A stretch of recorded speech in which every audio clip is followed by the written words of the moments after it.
বাঙালি বলে বাংলার কোনো মানুষকে কোথাও হেনস্থা করা হচ্ছে না।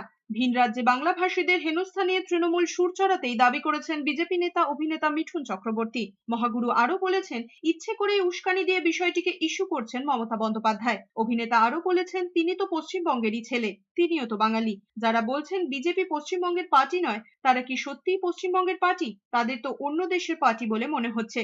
ক্যারিয়ারে কেউ ওপরে উঠলে তাকে নামানোর চেষ্টা হয় সব সেক্টরে, কিন্তু তার সঙ্গে বাঙালির কোনো যোগ নেই। যারা এসব করছে তারা রাজনীতির জন্য ইস্যু করছে। সরাসরি মিথ্যে কথা, কোন বাঙালিদের মারা হচ্ছে সেটা বলুন। বাঙালিদের মারা হচ্ছে কোন